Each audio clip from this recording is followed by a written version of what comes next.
안녕하십니까, 책돌입니다. 오늘 소개해드릴 책은 탄수화물의 경고입니다. 저자는 에베 코지, 출판사는 이너북 라이프입니다. 저자 소개를 간단하게 하겠습니다. 에베 코지, 일본 최고의 당뇨병 전문의인 에베 코지는 다카오 병원의 이사장이며 일본 당질 제한 의료 추진협회 대표로 활동하고 있다. 그럼 바로 본문을 보도록 하겠습니다. 당뇨병은 심장질환이나 뇌혈관 질환을 합병증으로 동반하는 경우가 많고 암으로 발전될 확률도 높습니다. 더욱이 알츠하이머병으로 이어질 위험도 큽니다. 여러 합병증을 동반하는 당뇨병은 현대 사회의 대표적인 생활습관병입니다. 다른 병을 일으켜 죽음으로 몰아넣기도 합니다. 그런데 이 모든 질병에 효과가 있는 치료법이 있습니다. 바로 당질 제한식입니다. 주요 사망 원인으로 명시된 모든 질병은 오늘날 가정의 평범한 식생활에서 비롯되었습니다. 바로 당질의 과다 섭취입니다. 우리는 하루 3끼 식사에 혈당치가 올라가기 쉬운 흰 쌀밥, 흰 밀가루로 만든 빵이나 면류를 많이 먹습니다. 매일 다량의 당질이 포함된 청량음료를 마시고 설탕과 흰 밀가루로 만든 과자를 간식으로 먹습니다. 이러한 식생활을 반복하면서 하루에도 몇 번씩 혈당치를 높이다 보면 온몸의 혈관이 조금씩 손상됩니다. 급기야는 혈관에 치명적인 결함이 생겨서 어느 날 갑자기 병에 걸리기도 합니다. 거듭되는 당질의 과다 섭취가 암과 심근경색, 뇌경색 등 무서운 질병을 일으킵니다. 이처럼 위험한 식생활을 바꾸고 주요 사망 원인에 해당하는 모든 질병을 예방할 해결책은 당질 제한식입니다. 당질 제한식은 원래 당뇨병 치료식으로 시작되었습니다. 당뇨병, 대사증후군, 비만, 고혈압 등 당뇨병과 관련된 질병 치료에 뛰어난 효과를 보입니다. 당질 제한식은 쌀이나 밀, 감자 등에 많이 함유된 당질을 가능한 한 섭취하지 않는 식이요법입니다. 쉽게 말해 밥이나 빵, 면류 등의 주식 대신 단백질과 지방질을 많이 함유한 부식을 충분히 먹는 식사입니다. 제가 이사장을 맡고 있는 병원에서 실시하는 당질 제한식은 실행하기에 번거롭지 않고 크게 인내심을 요하지도 않습니다. 원칙적으로 열량을 계산할 필요도 없으며 사람들 대부분 배부를 때까지 먹어도 됩니다. 그렇다고 해서 열량을 무제한으로 섭취해도 상관없다는 뜻은 아닙니다. 당질 섭취의 목표량은 한 끼에 10에서 20g으로 정해져 있지만 굳이 계산을 하지 않아도 됩니다. 쌀이나 밀 등의 곡물과 감자, 호박 등 당질이 많은 일부 식품을 기억해뒀다가 그 식품만 피하면 되므로 어렵지 않습니다. 다카오 병원에서는 당질 제한식 중에서도 하루 동안 모든 식사에서 당질을 제한하는 슈퍼 당질 제한식을 권장합니다. 다른 당질 제한법에 비해 효과가 가장 좋기 때문입니다. 실제로 입원한 환자들에게도 이 방법을 처방하고 있습니다. 이 책에서는 이를 기준으로 서술을 하겠습니다. 또한 이 책에서 말하는 당질이라는 용어는 탄수화물을 가리킵니다. 정확히 말하면 탄수화물은 당질과 식이섬유를 포괄하는 개념입니다. 다만 식이섬유는 인체에서 소화되지 않기 때문에 혈당치를 높이지 않습니다. 당뇨병과 같은 생활습관병과는 거의 관계가 없습니다. 탄수화물 중에 문제가 되는 성분은 당질뿐입니다. 질병과 관련해서 탄수화물과 당질은 동일한 의미입니다. 단백질과 지방은 아무리 먹어도 식후에 혈당치가 상승하지 않지만 당질은 먹은 만큼 혈당치를 올립니다. 식사로 당질을 섭취하면 혈당치가 급상승하고 이를 떨어뜨리기 위해 많은 양의 인슐린이 추가 분비됩니다. 사람의 몸속에서 혈당치를 낮추는 호르몬은 인슐린이기 때문입니다. 그런데 당뇨병 환자는 인슐린 작용이 원활하지 않습니다. 인슐린을 충분히 생성하지 못하거나 비만으로 인슐린의 효력이 약해진 탓입니다. 당뇨병 환자가 당질을 많이 섭취하면 아무리 혈당치가 크게 상승해도 인슐린 작용이 원활하지 않아 고혈당 상태에 빠집니다. 식사 시에 당질 섭취량을 줄이면 그에 따라 식후 혈당치도 높아지지 않습니다. 따라서 당질 제한식을 하면 인슐린 작용이 원활하지 않은 당뇨병 환자도 고혈당이 되지 않습니다. 나아가 체중 감소와 체내 지방질 상태 개선에도 효과적입니다. 이 부분에 대해서는 신뢰할 만한 과학적인 근거들이 많습니다. 또한 당질 제한식은 고혈당을 방지하고 인슐린 수치를 내리며 동맥경화를 예방하고 비만을 해소합니다. 이러한 장점은 당뇨병 외에도 현대 사회에서 날로 증가하고 있는 주요 사망 원인과 질병을 예방하고 개선하는 데도 효과가 있습니다. 암은 고혈당이나 고인슐린 혈증이 있으면 발생 위험이 커집니다. 사실 저는 당뇨병 치료를 위해 다카오 병원에서 당질 제한식을 도입한 초기부터 다른 병에도 효과가 있음을 확인했습니다. 가장 먼저 현대인에게 흔한 병인 꽃가루 알레르기와 아토피성 피부염 등 이러한 질병에 효과가 있음을 알게 되었습니다. 처음에는 피부염 등과는 무관했고 단순히 당뇨병 치료를 위해 당질 제한식을 처방했습니다. 그런데 환자 중에 동시에 다른 병을 앓고 있던 사람들이 진찰할 때 당뇨병뿐만 아니라 꽃가루 알레르기도 좋아졌다, 아토피가 개선되었다라고 해서 많이 놀랐습니다. 이는 꽃가루 알레르기나 아토피성 피부염에 그치지 않았습니다. 심상선 건선이 사라졌다, 역류성 식도염이 사라졌다, 천식이 사라졌다, 편두통이 사라졌다, 생리불순이 없어졌다, 치질이 좋아졌다, 우울증이 나아졌다, 발기부전이 개선되었다. 실로 다방면에 걸쳐 효과가 있었다는 이야기가 들려왔습니다. 효과를 보인 질병의 종류도 아주 다양해서 처음에는 믿어지지 않을 정도였습니다.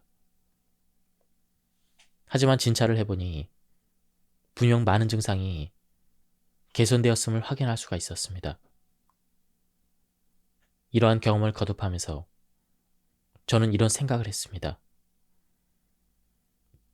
현대 사회에서 증가하고 있는 질병 대부분은 당질 과다의 식생활이 원인이 아닐까? 당질이 지나치게 많은 식사, 당질을 주 성분으로 한 간식이나 청량음료를 하루에도 몇 번씩 마시는 그 생활이 현대인에게 굳어졌습니다. 이러한 식생활은 당뇨병 환자뿐 아니라 모든 사람의 몸에 부담을 줍니다. 혈당치는 당질을 섭취했을 때만 급상승합니다. 그러면 혈당을 낮추는 유일한 호르몬인 인슐린이 과다 분비가 됩니다. 건강한 사람의 몸속에도 이러한 현상은 어느 정도 발생하지만 당뇨병을 앓는 사람만큼 극단적이진 않습니다. 오늘날의 식습관은 건강한 사람도 그냥 넘겨서는 안 될 정도로 날마다 고혈당과 고인슐린 현상을 일으킵니다. 높은 혈당치와 높은 인슐린 농도는 바람의 위험을 높인다. 높은 혈당치와 높은 인슐린 농도는 혈관을 손상시켜 동맥경화의 위험이 된다. 또한 체내 대사에 급격한 변화를 일으킨다. 그리고 이러한 현상들은 갖가지 생활 습관병을 일으킵니다. 당질을 지나치게 많이 섭취하던 일상생활을 되돌아보고 생활 습관병을 줄여야 합니다. 당질 제한식은 당뇨병뿐 아니라 현대인을 해치는 다양한 생활 습관병에도 효과가 있습니다. 당질 제한식을 실시할 때 주의사항. 당질 제한식은 개시 직후부터 효과가 나타나므로 경구 혈당 강화제를 복용하거나 인슐린 주사를 투약하는 분은 저혈당 발작을 일으킬 위험이 있습니다. 이에 해당하는 분은 반드시 의사와 상담한 뒤에 실시를 하십시오. 가급적 입원해서 당질 제한식을 진행하기를 권장합니다. 간 경변 환자는 권장 대상이 아닙니다. 활동성 췌장염 환자는 권장 대상자가 아닙니다. 긴 사슬 지방산 대사 이상 질환자는 권장 대상자가 아닙니다. 신장장애 환자는 신사구체 여가을 주산치가 분당 60mg 이상일 경우 권장 대상자입니다. 그 미만일 경우는 의사와 충분히 개별 상담을 한 뒤에 결정을 하십시오. 먼저 고혈당이 암을 유발하는 이유는 활성산소 때문입니다. 혈당치가 높으면 체내에서 활성산소가 발생해서 갖가지 나쁜 영향을 미치고 이로 말미암아 세포의 DNA가 손상된다는 것입니다. 또한 고혈당 자체도 DNA를 손상시켜 암을 일으킬 가능성이 있습니다. 인슐린이라는 호르몬은 원래 동물의 조직을 성장시키는 역할을 합니다. 따라서 각종 암세포도 증식시키지 않을까 하는 학설도 제기되고 있습니다.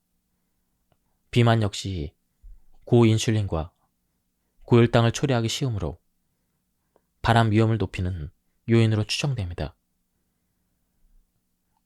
당질 제한식의 암 예방 효과는 아직 연구 단계입니다. 더욱 명확하고 과학적인 증명 결과가 나오기까지는 좀 더 기다려야 하지만 고인슐린 혈증, 고혈당, 비만의 세 가지 발암 위험 요소를 해소하는 효과가 이미 과학적으로나 이론적으로는 입증되었습니다. 당질 제한이 암 치료에 효과적인 이유는 무엇일까요? 그 중 하나는 바로 암세포의 특성에 있습니다. 암세포는 포도당만을 에너지원으로 사용합니다. 인체 대부분의 세포는 생존을 위해 포도당 외에도 지방산 또는 지방산에서 만들어진 케톤체라는 물질을 에너지원으로 삼습니다. 뇌세포가 포도당만을 에너지원으로 사용한다고 오해하는 사람들이 많지만 사실 뇌세포는 지방에서 생겨난 케톤체도 사용합니다. 그런 점에서 포도당만을 사용하는 암세포는 매우 희한한 존재입니다. 당질 제한식을 하면 일반적인 식사 때보다 혈액 속의 포도당량이 줄어들게 됩니다. 암세포의 식량을 차단하는 셈이니 암의 증식이 억제될 것입니다. 당질 제한식은 인슐린을 많이 생성하지 않으므로 인체의 대사가 안정적으로 유지됩니다. 덕분에 면역 체계와 같은 자연 치유력도 높아져 암 치료에도 효과가 있을 것입니다. 인슐린은 혈당치를 낮추는 유일한 호르몬입니다. 음식으로 당질을 섭취하면 우리 몸은 그만큼 많은 인슐린을 필요로 합니다. 하지만 그 밖에도 여러 작용을 동반하기 때문에 인슐린이 많이 분비될수록 체내 대사가 불안정해집니다. 특히 인슐린은 혈당을 체지방으로 변환하고 중성 지방의 분해를 막는 작용을 합니다. 혈압이나 동맥경화가 악화되는데도 인슐린이 관여합니다. 이렇듯 비만이나 동맥경화가 쉽게 일어나도록 하는 호르몬이 바로 인슐린입니다. 따라서 당질을 과다 섭취하면 신체 내 지방질과 혈관의 상태가 나빠집니다. 혈당치가 오를수록 필요한 인슐린의 양도 많아지게 됩니다. 음식물 섭취로 혈당치가 높아지는 성분은 당질뿐입니다. 지방질이나 단백질은 아무리 많이 섭취해도 혈당치가 올라가지 않습니다. 단백질이나 지방을 섭취했을 때도 어느 정도 혈당치가 올라간다는 오해가 오랫동안 있었습니다. 하지만 이는 잘못된 통념이었음이 최근의 연구 결과에서 드러났습니다. 현재 유럽과 미국에서는 음식의 영양소 중 혈당치를 높이는 성분은 당질뿐이라는 이론이 공식적으로 인정받고 있습니다. 당질을 섭취하면 반드시 혈당치가 올라가고 그만큼 인슐린도 더 많이 필요합니다. 이는 대사를 혼란시키고 체내 지방질의 상태를 악화시킵니다. 반대로 말하면 당질을 적게 섭취할수록 필요한 인슐린의 양도 줄어들게 되고 대사도 혼란을 일으키지 않습니다. 지방질 상태를 악화시키지 않아 동맥경화도 일어나지 않습니다. 동맥경화는 식품 속의 기름이 아니라 당질 과다로 악화됩니다. 당질을 섭취하면 혈당치가 큰 폭으로 변동합니다. 혈당치가 급격히 오르내리면 그에 따라 심리 상태도 상상 이상으로 불안정합니다. 예컨대 식후의 졸음은 누구나 다 경험해봤을 것입니다.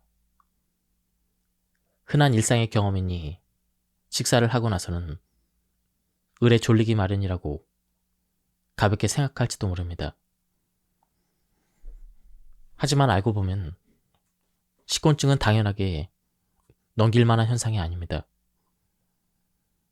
사실 당질 제한식을 실천하면 식후에도 졸음이 오지 않습니다. 당질 제한식을 실시한 제2형 당뇨병 환자의 대부분은 식후와 공복 시의 혈당치가 전부 내려갔습니다. 식후의 혈당치는 당질 제한식을 시작하자마자 감소하여 대개는 1, 2주 만에 정상 수치로 돌아옵니다. 공복 시의 혈당치도 서서히 내려가며 1에서 4주 만에 정상 수치로 돌아오는 경우가 많습니다. 당질 제한식 치료의 또 다른 장점은 기본적으로 약의 필요성이 크게 줄어든다는 것입니다. 당질 제한식을 실행한 제2형 당뇨병 환자의 반 이상이 약을 필요로 하지 않게 되었으며 인슐린 주사를 맞던 사람도 약 20%가 주사를 맞지 않게 되었습니다. 당질 제한식은 제1형 당뇨병에도 효과가 있습니다. 식전에 주사를 하는 인슐린의 양을 3분의 1로 줄여줍니다. 인슐린 주사를 소량만 맞으면 되므로 저혈당 발생률도 낮아지게 됩니다. 이처럼 약에 의존하지 않고도 혈당치를 정상으로 돌릴 수가 있습니다. 이것이 당뇨병 치료에 대한 당질 제한식의 가장 중요한 장점입니다. 또한 당질 제한식은 체중 감소에도 뛰어난 효과를 보입니다. 당뇨병은 비만과 깊은 관계가 있습니다. 대사증후군과 같은 당뇨병 예비군이나 가벼운 제2형 당뇨병 환자가 비만인 경우 인슐린이 잘 듣지 않고 혈당치가 높아지는 사례가 자주 있습니다. 그러므로 비만을 해소하여 인슐린의 효과를 높이면 당뇨병도 자연히 개선되는 것입니다. 비만인 사람이 당질 제한식을 시작하면 빠르게 체중이 줄어들기 시작해서 6개월에서 1년 사이에 알맞은 체중으로 바뀝니다. 체중이 줄어든 후에는 과도하게 살이 빠지지 않고 적당한 선에서 유지가 됩니다. 비만만 해소될 뿐 건강을 해칠 정도로 살이 빠지지 않는다는 것입니다. 당질 제한식은 약에 의존하지 않고 당뇨병 환자의 혈당 조절을 빠르게 개선하고 비만을 건강하게 해소합니다. 당질을 과다 섭취하면 혈액순환이 나빠지는 이유는 먼저 고혈당 자체가 혈액을 끈적끈적하게 만들기 때문입니다. 혈당이란 혈액 속의 포도당을 말하는데 포도당은 설탕과 비슷한 성질을 띱니다. 혈액 속에는 적혈구, 포도당, 단백질이 흐르고 있고 이들은 서로 결합하려는 경향이 있습니다. 예를 들어 붉은색을 띠는 적혈구는 헤모글로빈을 포함합니다. 여기에 혈당이 붙으면 당화 헤모글로빈이 생겨납니다. 지나친 혈당은 당화 반응을 일으켜 혈관벽에 포함된 여러 종류의 단백질에 부착을 하게 됩니다. 그 결과 혈관 안쪽 벽에 달라붙어 혈액의 흐름을 방해합니다. 농도가 진한 설탕물이 끈적이듯 혈중 포도당 농도가 높아지면 혈액이 끈적거려서 혈관 안쪽 벽에 달라붙게 됩니다. 지나치게 많은 혈당은 몸속의 각가지 단백질에 찰싹 달라붙어서 찌꺼기나 다름없는 부산물을 만들게 됩니다. 당화 헤모글로빈도 그 중간 산물입니다. 이 물질은 체중 당화 산물이라 불리며 일반적으로 AG라는 약칭으로 씁니다. 게다가 성가시게도 이 AG는 한번 생기면 좀처럼 없어지지 않으며 동맥 경화의 원인으로 계속 남습니다. 또한 고혈당은 혈관의 협착을 일으켜 동맥 경화를 유발할 위험이 있습니다.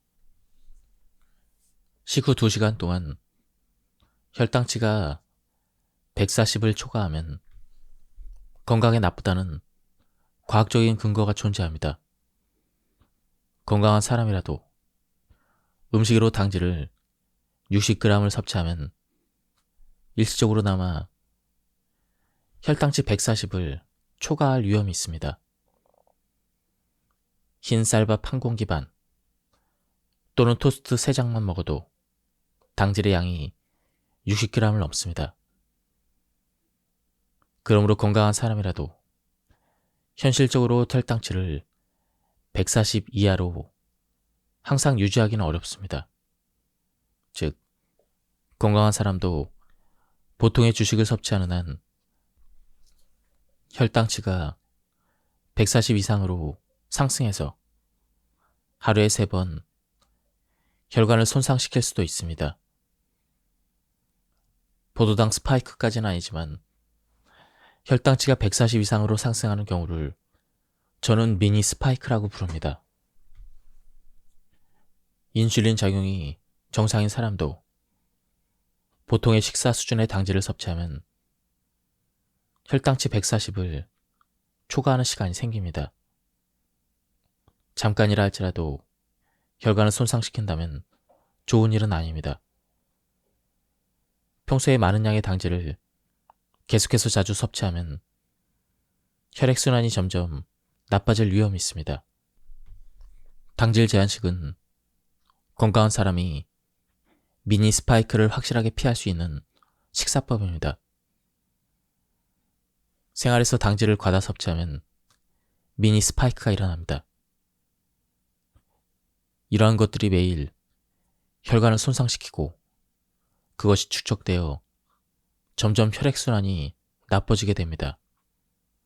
그로 말미암아 온갖 생활습관병이 일어납니다.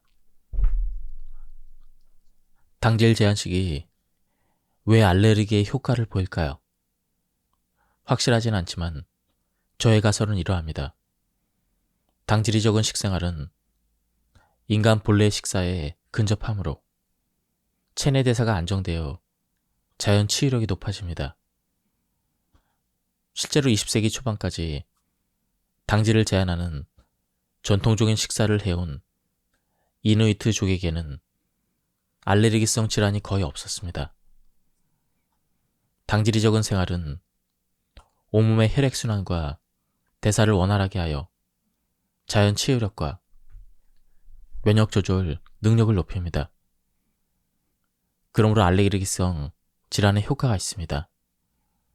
바꿔 말하면 당질을 지나치게 섭취하는 오늘날의 식생활은 인체의 비상사태나 다름이 없으므로 면역계, 신경계, 대사계 등 복잡한 인체 시스템에 혼란을 야기합니다.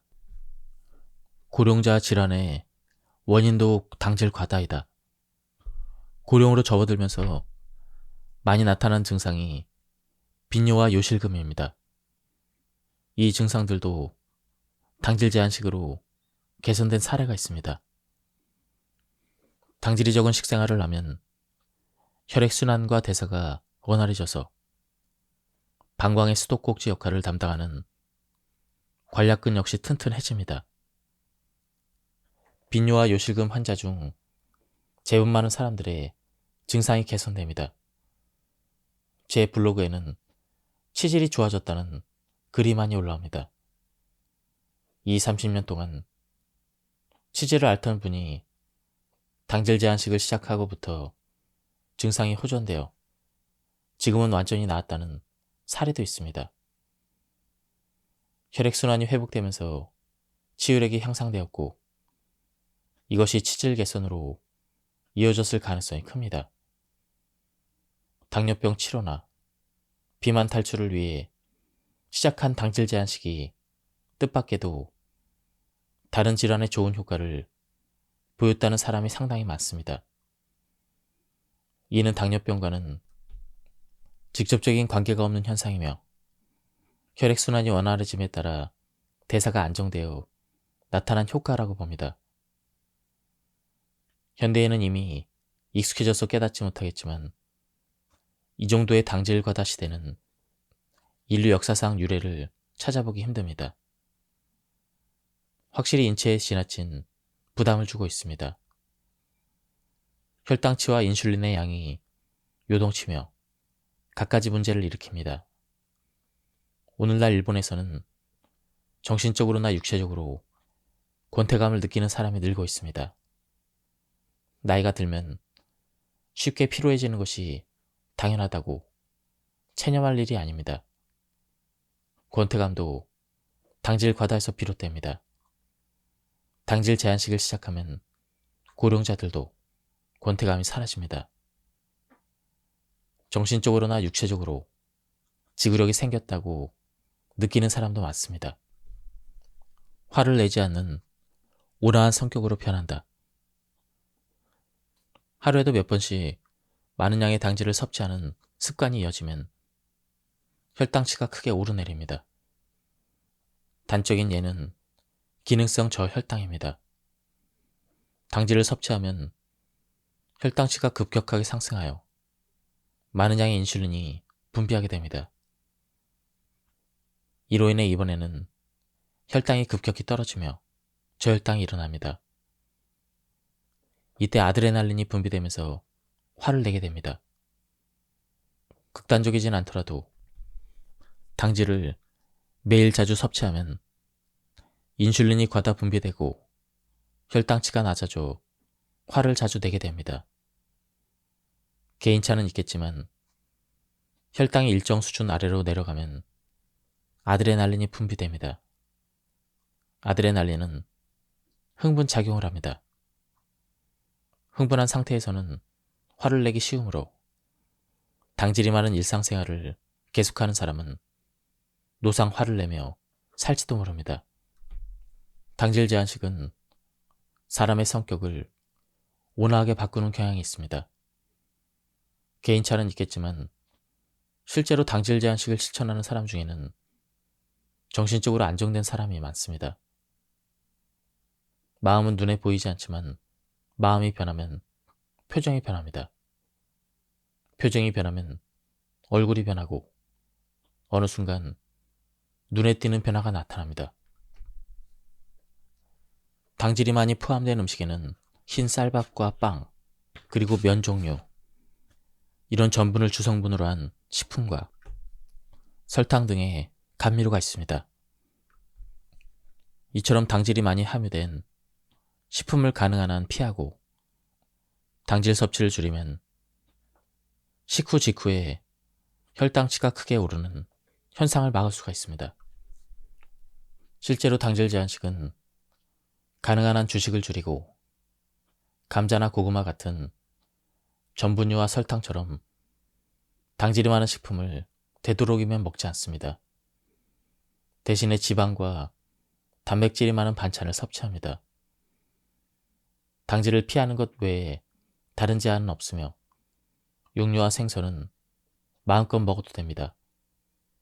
볶거나 튀긴 음식도 괜찮습니다.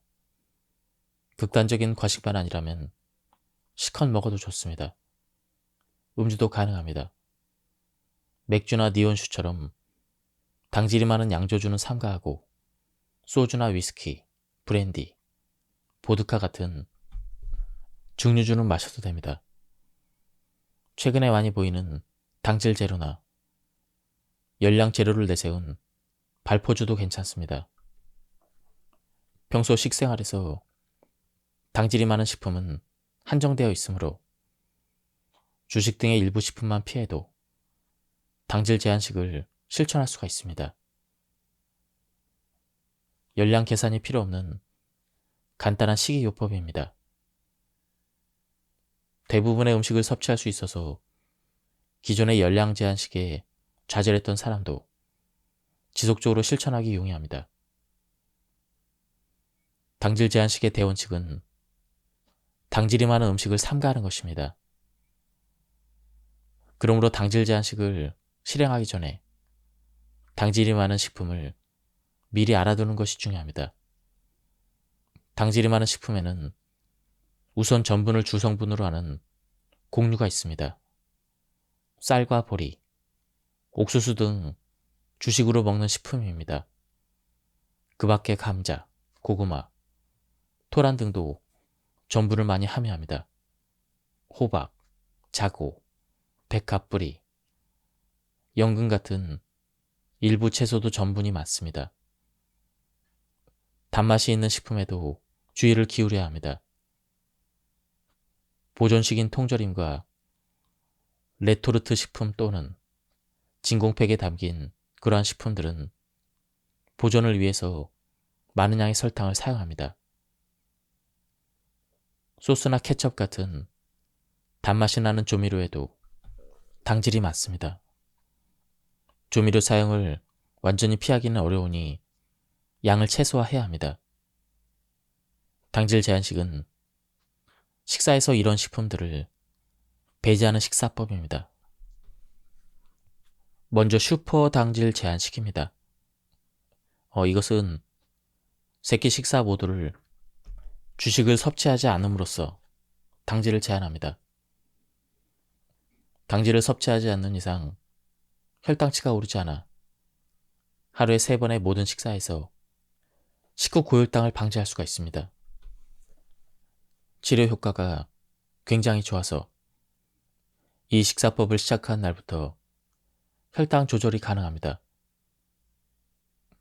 다만 당질이 많은 음식을 전혀 먹지 않기 때문에 식사법을 유지하기가 다소 어렵습니다. 두 번째, 스탠퍼드 당질 제한식. 이것은 저녁은 주식을 먹지 않고 아침이나 점심 중 약 한 끼만 주식을 섭취하는 식사법입니다. 주식을 먹더라도 가볍게 섭취하도록 하고 현미나 통밀가루 등 도종을 거치지 않은 메밀 같은 미정제 곡류를 선택하는 것이 바람직합니다. 저녁에 절대 주식을 먹지 말라고 말하는 데에는 그만한 이유가 있습니다. 밤 시간대에는 포도당을 소비하는 운동이 적고 잠자리에 들면 식사 후에 상승한 혈당치를 떨어뜨리기 어렵기 때문입니다. 하루에 한 번 당질 섭취를 인정하는 이유는 직장인 등 사회생활을 하는 경우 점심 식사 때 당질을 제한하기가 어렵기 때문입니다.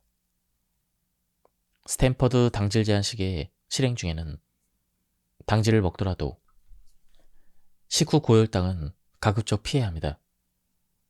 식후 고혈당을 피하기 위해 구체적 방법으로는 식후에 30분 산책을 하는데 유산소 운동을 하면 혈당치의 상승을 어느 정도 억제할 수가 있습니다. 개인차는 있겠지만 혈당치가 60에서 80mg 정도 떨어집니다. 지금까지 이 책에 대한 리뷰를 모두 마쳤습니다. 이 책에서는 탄수화물을 제한하는 당질 제한식을 추천해주고 있습니다. 저도 실천해봤는데요. 굉장히 효과가 있었습니다. 한번 책을 구해서 읽어보실 것을 추천드립니다. 여기서 리뷰를 마치도록 하겠습니다. 감사합니다. 안녕하십니까, 책돌입니다. 오늘 소개해드릴 책은 탄수화물의 경고입니다. 저자는 에베 코지, 출판사는 이너북 라이프입니다. 저자 소개를 간단하게 하겠습니다. 에베 코지, 일본 최고의 당뇨병 전문의인 에베 코지는 다카오 병원의 이사장이며 일본 당질 제한 의료 추진협회 대표로 활동하고 있다. 그럼 바로 본문을 보도록 하겠습니다. 당뇨병은 심장질환이나 뇌혈관 질환을 합병증으로 동반하는 경우가 많고 암으로 발전될 확률도 높습니다. 더욱이 알츠하이머병으로 이어질 위험도 큽니다. 여러 합병증을 동반하는 당뇨병은 현대 사회의 대표적인 생활습관병입니다. 다른 병을 일으켜 죽음으로 몰아넣기도 합니다. 그런데 이 모든 질병에 효과가 있는 치료법이 있습니다. 바로 당질 제한식입니다. 주요 사망 원인으로 명시된 모든 질병은 오늘날 가정의 평범한 식생활에서 비롯되었습니다. 바로 당질의 과다 섭취입니다. 우리는 하루 3끼 식사에 혈당치가 올라가기 쉬운 흰 쌀밥, 흰 밀가루로 만든 빵이나 면류를 많이 먹습니다. 매일 다량의 당질이 포함된 청량음료를 마시고 설탕과 흰 밀가루로 만든 과자를 간식으로 먹습니다. 이러한 식생활을 반복하면서 하루에도 몇 번씩 혈당치를 높이다 보면 온몸의 혈관이 조금씩 손상됩니다. 급기야는 혈관에 치명적인 결함이 생겨서 어느 날 갑자기 병에 걸리기도 합니다. 거듭되는 당질의 과다 섭취가 암과 심근경색, 뇌경색 등 무서운 질병을 일으킵니다. 이처럼 위험한 식생활을 바꾸고 주요 사망 원인에 해당하는 모든 질병을 예방할 해결책은 당질 제한식입니다. 당질 제한식은 원래 당뇨병 치료식으로 시작되었습니다. 당뇨병, 대사증후군, 비만, 고혈압 등 당뇨병과 관련된 질병 치료에 뛰어난 효과를 보입니다. 당질 제한식은 쌀이나 밀, 감자 등에 많이 함유된 당질을 가능한 한 섭취하지 않는 식이요법입니다. 쉽게 말해 밥이나 빵, 면류 등의 주식 대신 단백질과 지방질을 많이 함유한 부식을 충분히 먹는 식사입니다. 제가 이사장을 맡고 있는 병원에서 실시하는 당질 제한식은 실행하기에 번거롭지 않고 크게 인내심을 요하지도 않습니다. 원칙적으로 열량을 계산할 필요도 없으며 사람들 대부분 배부를 때까지 먹어도 됩니다. 그렇다고 해서 열량을 무제한으로 섭취해도 상관없다는 뜻은 아닙니다. 당질 섭취의 목표량은 한 끼에 10에서 20g으로 정해져 있지만 굳이 계산을 하지 않아도 됩니다.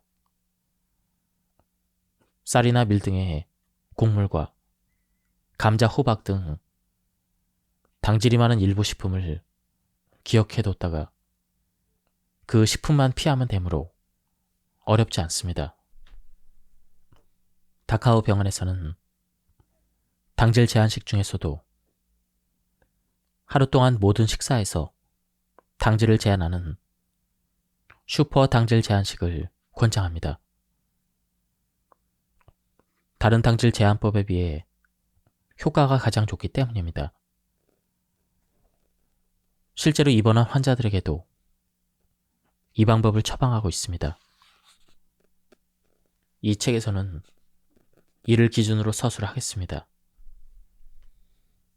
또한 이 책에서 말하는 당질이라는 용어는 탄수화물을 가리킵니다. 정확히 말하면 탄수화물은 당질과 식이섬유를 포괄하는 개념입니다. 다만 식이섬유는 인체에서 소화되지 않기 때문에 혈당치를 높이지 않습니다. 당뇨병과 같은 생활습관병과는 거의 관계가 없습니다. 탄수화물 중에 문제가 되는 성분은 당질뿐입니다.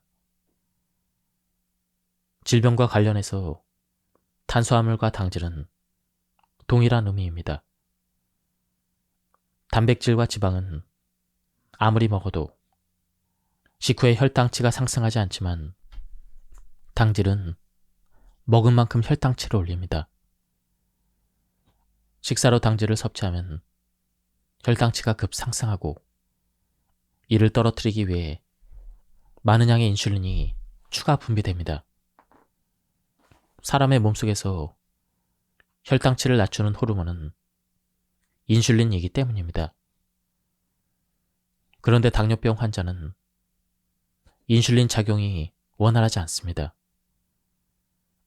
인슐린을 충분히 생성하지 못하거나 비만으로 인슐린의 효력이 약해진 탓입니다. 당뇨병 환자가 당질을 많이 섭취하면 아무리 혈당치가 크게 상승해도 인슐린 작용이 원활하지 않아 고혈당 상태에 빠집니다. 식사 시에 당질 섭취량을 줄이면 그에 따라 식후 혈당치도 높아지지 않습니다. 따라서 당질 제한식을 하면 인슐린 작용이 원활하지 않은 당뇨병 환자도 고혈당이 되지 않습니다. 나아가 체중 감소와 체내 지방질 상태 개선에도 효과적입니다. 이 부분에 대해서는 신뢰할 만한 과학적인 근거들이 많습니다. 또한 당질 제한식은 고혈당을 방지하고 인슐린 수치를 내리며 동맥경화를 예방하고 비만을 해소합니다. 이러한 장점은 당뇨병 외에도 현대 사회에서 날로 증가하고 있는 주요 사망 원인과 질병을 예방하고 개선하는 데도 효과가 있습니다. 암은 고혈당이나 고인슐린 혈증이 있으면 발생 위험이 커집니다. 사실 저는 당뇨병 치료를 위해 다카오 병원에서 당질 제한식을 도입한 초기부터 다른 병에도 효과가 있음을 확인했습니다. 가장 먼저 현대인에게 흔한 병인 꽃가루 알레르기와 아토피성 피부염 등 이러한 질병에 효과가 있음을 알게 되었습니다. 처음에는 피부염 등과는 무관했고 단순히 당뇨병 치료를 위해 당질 제한식을 처방했습니다. 그런데 환자 중에 동시에 다른 병을 앓고 있던 사람들이 진찰할 때 당뇨병뿐만 아니라 꽃가루 알레르기도 좋아졌다, 아토피가 개선되었다라고 해서 많이 놀랐습니다. 이는 꽃가루 알레르기나 아토피성 피부염에 그치지 않았습니다. 심상선 건선이 사라졌다, 역류성 식도염이 사라졌다, 천식이 사라졌다, 편두통이 사라졌다, 생리불순이 없어졌다, 치질이 좋아졌다, 우울증이 나아졌다, 발기부전이 개선되었다. 실로 다방면에 걸쳐 효과가 있었다는 이야기가 들려왔습니다. 효과를 보인 질병의 종류도 아주 다양해서 처음에는 믿어지지 않을 정도였습니다. 하지만 진찰을 해보니 분명 많은 증상이 개선되었음을 확인할 수가 있었습니다. 이러한 경험을 거듭하면서 저는 이런 생각을 했습니다. 현대 사회에서 증가하고 있는 질병 대부분은 당질 과다의 식생활이 원인이 아닐까? 당질이 지나치게 많은 식사, 당질을 주 성분으로 한 간식이나 청량음료를 하루에도 몇 번씩 마시는 그 생활이 현대인에게 굳어졌습니다. 이러한 식생활은 당뇨병 환자뿐 아니라 모든 사람의 몸에 부담을 줍니다. 혈당치는 당질을 섭취했을 때만 급상승합니다. 그러면 혈당을 낮추는 유일한 호르몬인 인슐린이 과다 분비가 됩니다.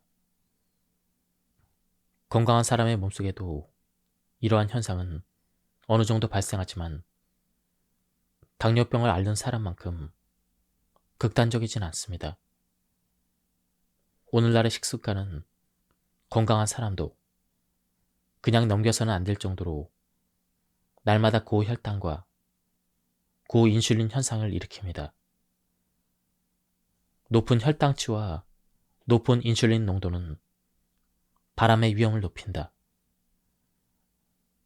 높은 혈당치와 높은 인슐린 농도는 혈관을 손상시켜 동맥경화의 위험이 된다. 또한 체내 대사에 급격한 변화를 일으킨다. 그리고 이러한 현상들은 갖가지 생활습관병을 일으킵니다. 당질을 지나치게 많이 섭취하던 일상생활을 되돌아보고 생활습관병을 줄여야 합니다.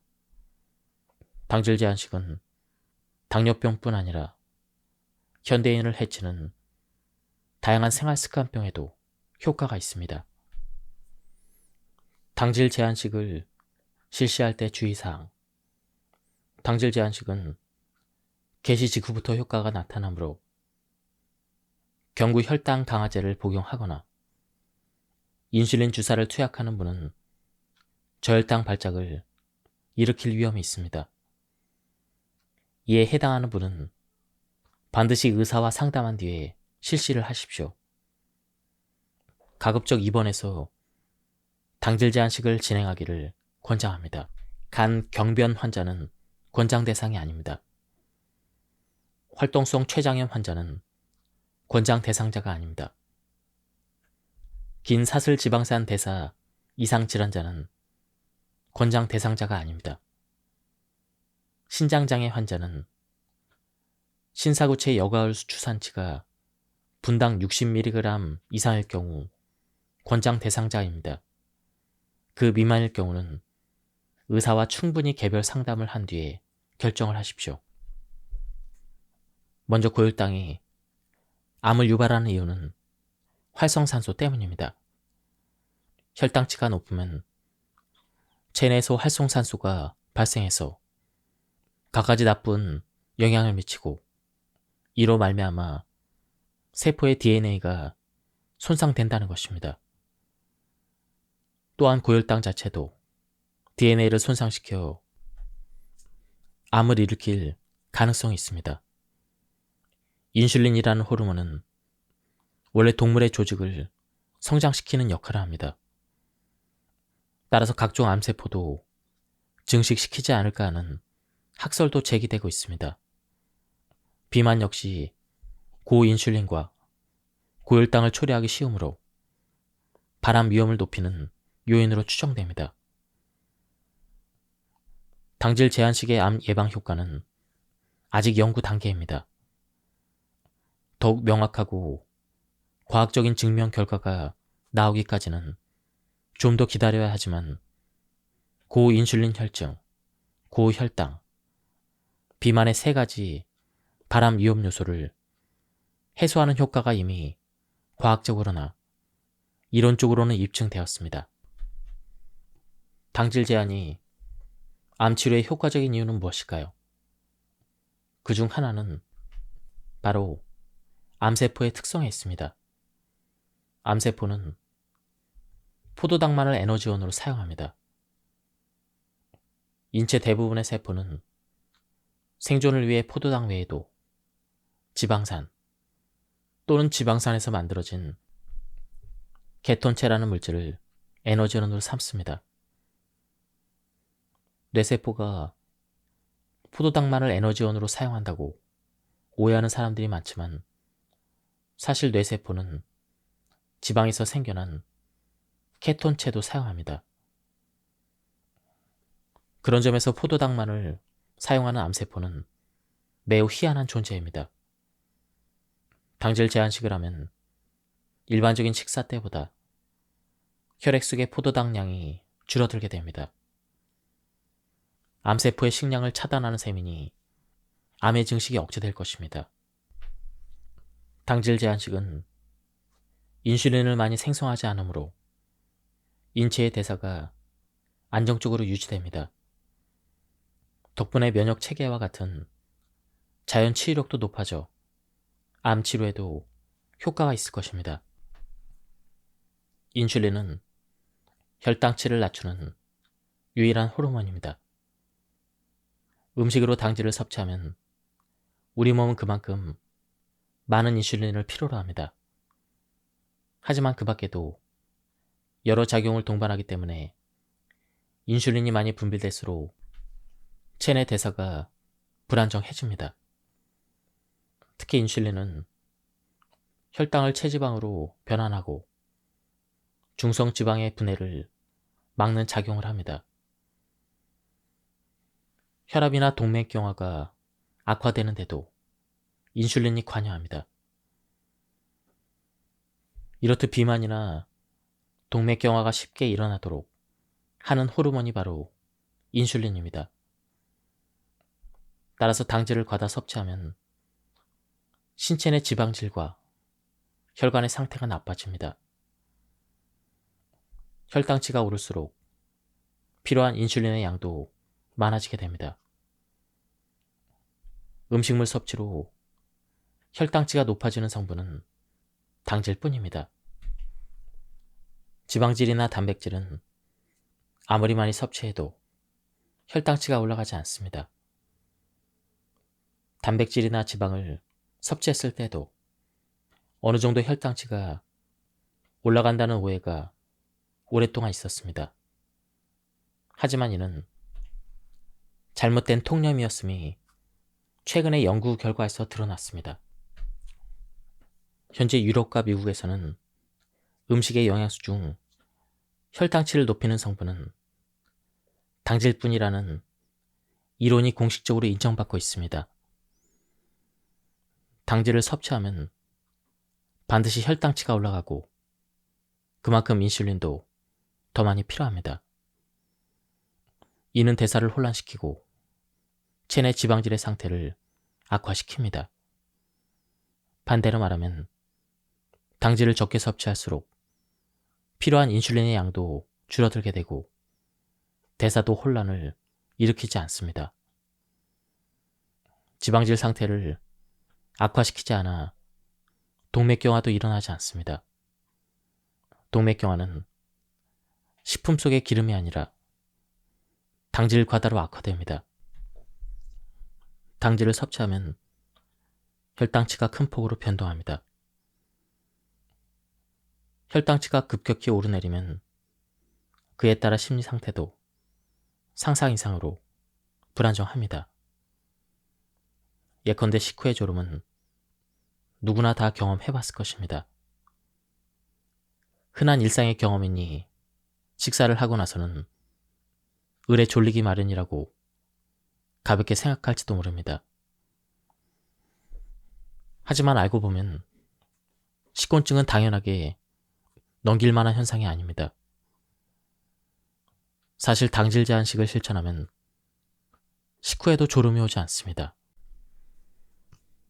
당질 제한식을 실시한 제2형 당뇨병 환자의 대부분은 식후와 공복 시의 혈당치가 전부 내려갔습니다.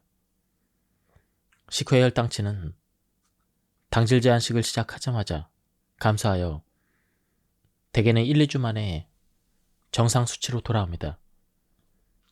공복 시의 혈당치도 서서히 내려가며 1에서 4주 만에 정상 수치로 돌아오는 경우가 많습니다. 당질 제한식 치료의 또 다른 장점은 기본적으로 약의 필요성이 크게 줄어든다는 것입니다. 당질 제한식을 실행한 제2형 당뇨병 환자의 반 이상이 약을 필요로 하지 않게 되었으며 인슐린 주사를 맞던 사람도 약 20%가 주사를 맞지 않게 되었습니다. 당질 제한식은 제1형 당뇨병에도 효과가 있습니다. 식전에 주사를 놔는 인슐린의 양을 3분의 1로 줄여줍니다. 인슐린 주사를 소량만 맞으면 되므로 저혈당 발생률도 낮아지게 됩니다. 이처럼 약에 의존하지 않고도 혈당치를 정상으로 돌릴 수가 있습니다. 이것이 당뇨병 치료에 대한 당질 제한식의 가장 중요한 장점입니다. 또한 당질 제한식은 체중 감소에도 뛰어난 효과를 보입니다. 당뇨병은 비만과 깊은 관계가 있습니다.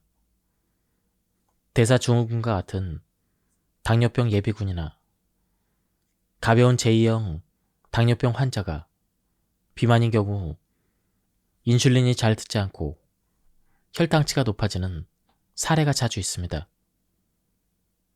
그러므로 비만을 해소하여 인슐린의 효과를 높이면 당뇨병도 자연히 개선되는 것입니다.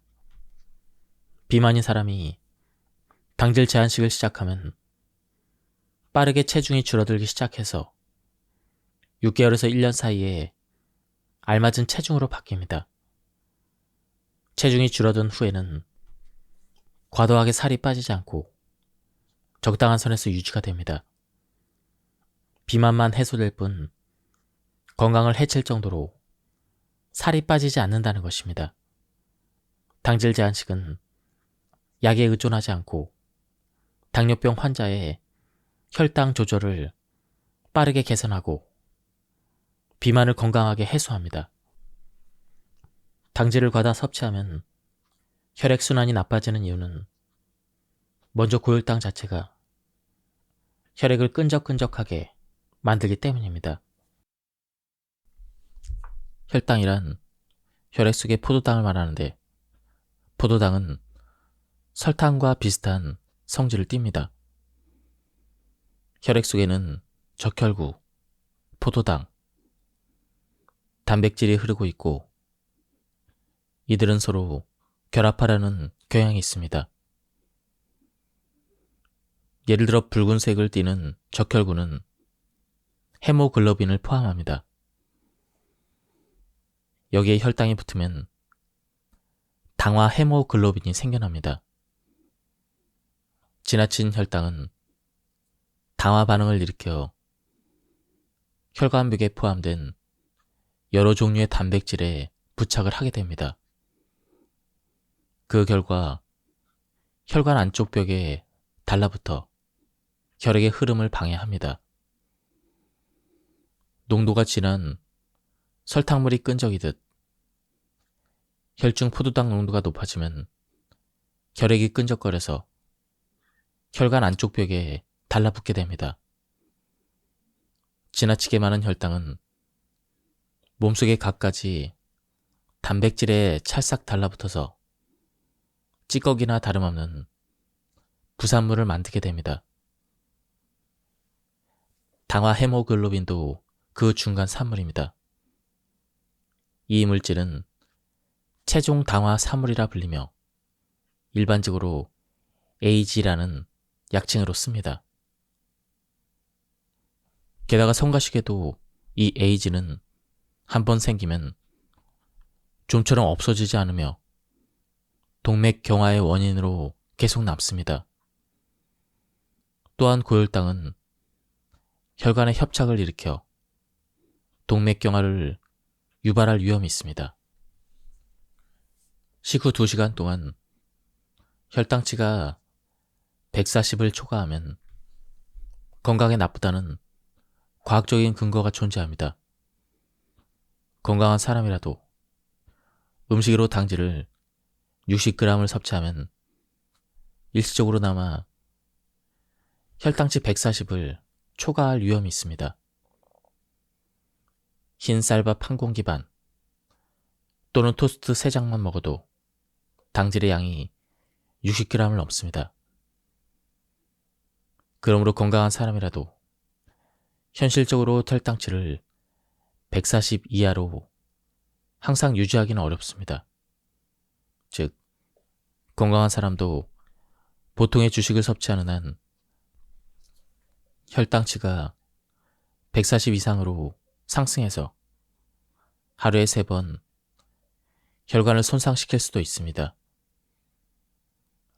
포도당 스파이크까지는 아니지만 혈당치가 140 이상으로 상승하는 경우를 저는 미니 스파이크라고 부릅니다.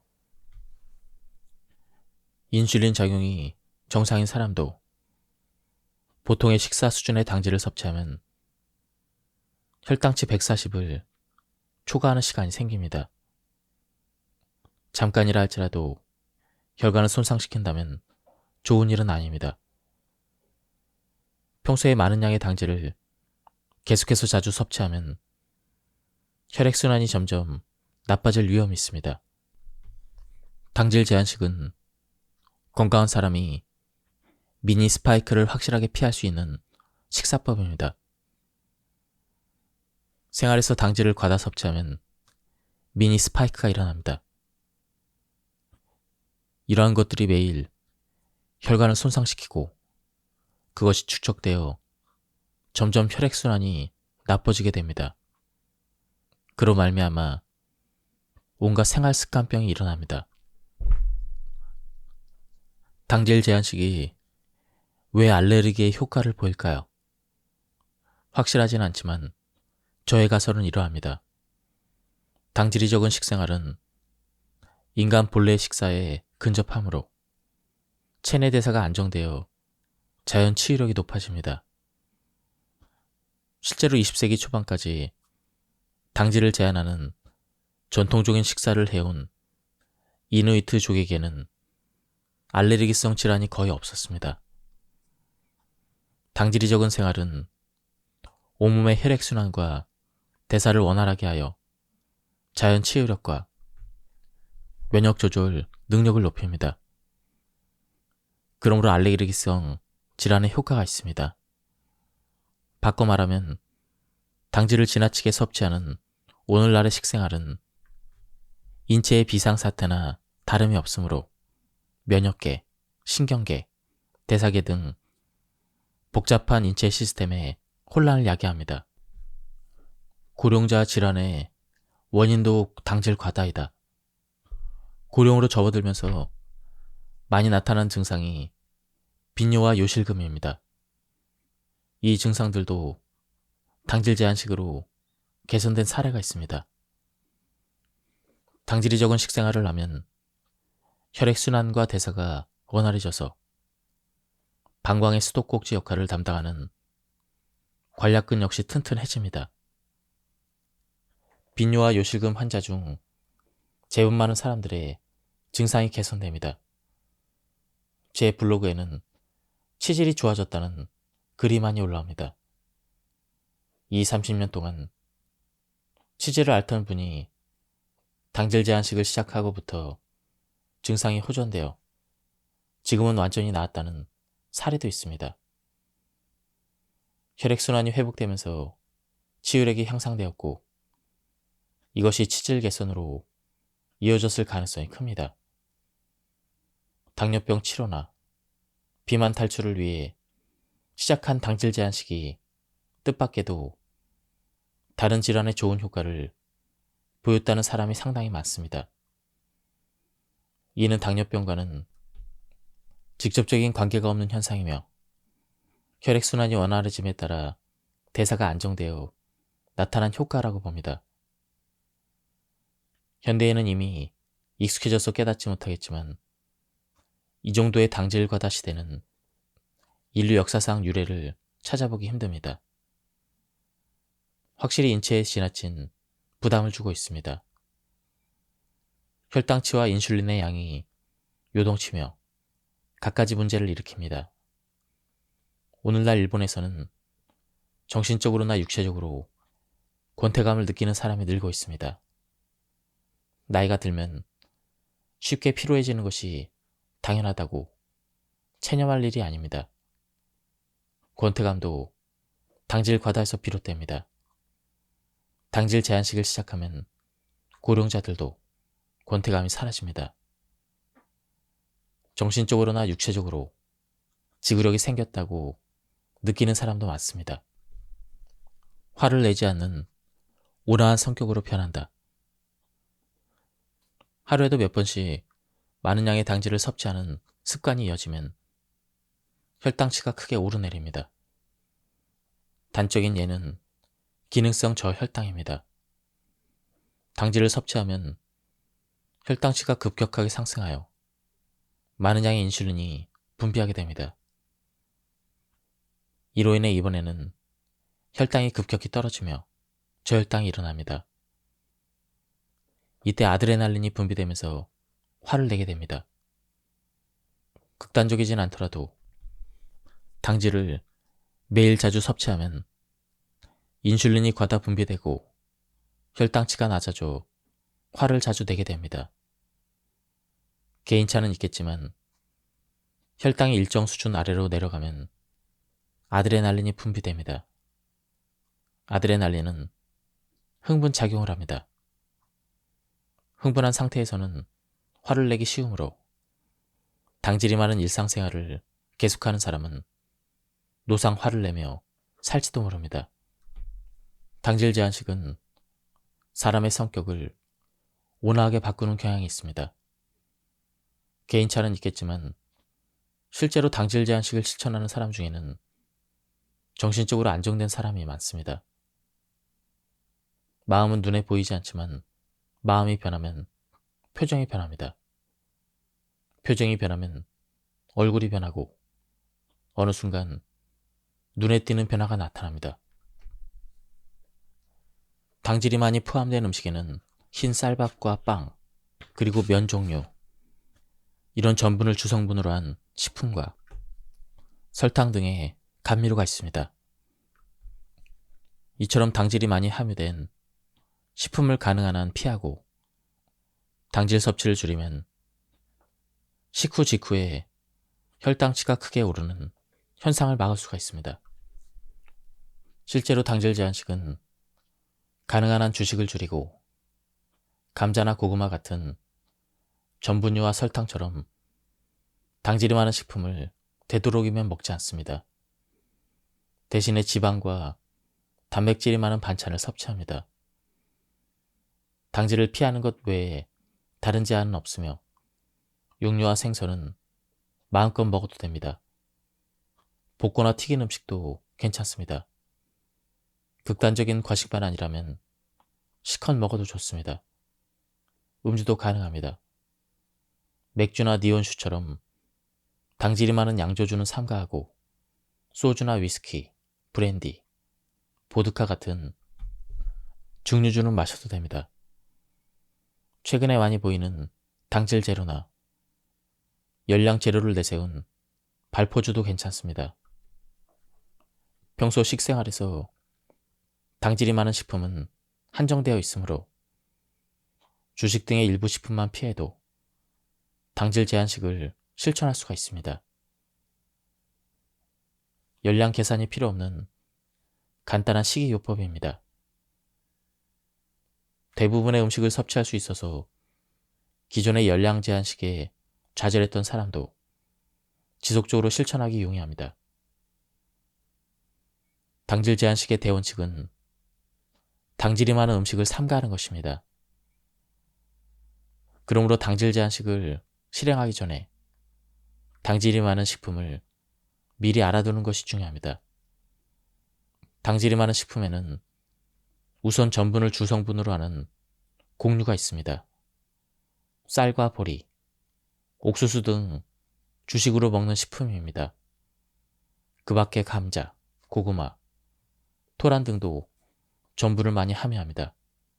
호박, 자고, 백합뿌리, 연근 같은 일부 채소도 전분이 많습니다. 단맛이 있는 식품에도 주의를 기울여야 합니다.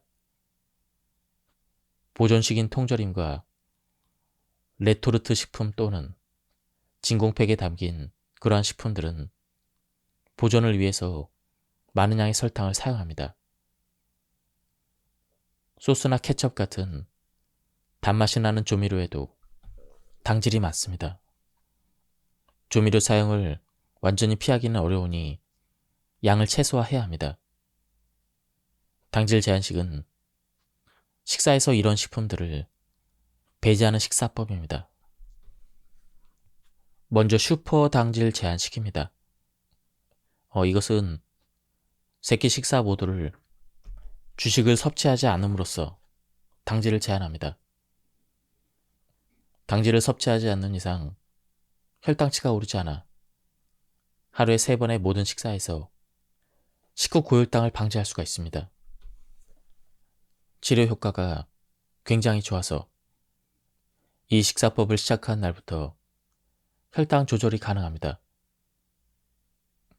다만 당질이 많은 음식을 전혀 먹지 않기 때문에 식사법을 유지하기가 다소 어렵습니다. 두 번째, 스탠퍼드 당질 제한식. 이것은 저녁은 주식을 먹지 않고 아침이나 점심 중 약 한 끼만 주식을 섭취하는 식사법입니다.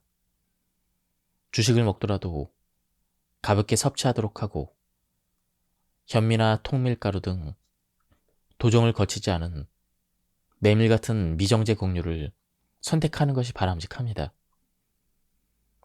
저녁에 절대 주식을 먹지 말라고 말하는 데에는 그만한 이유가 있습니다. 밤 시간대에는 포도당을 소비하는 운동이 적고 잠자리에 들면 식사 후에 상승한 혈당치를 떨어뜨리기 어렵기 때문입니다.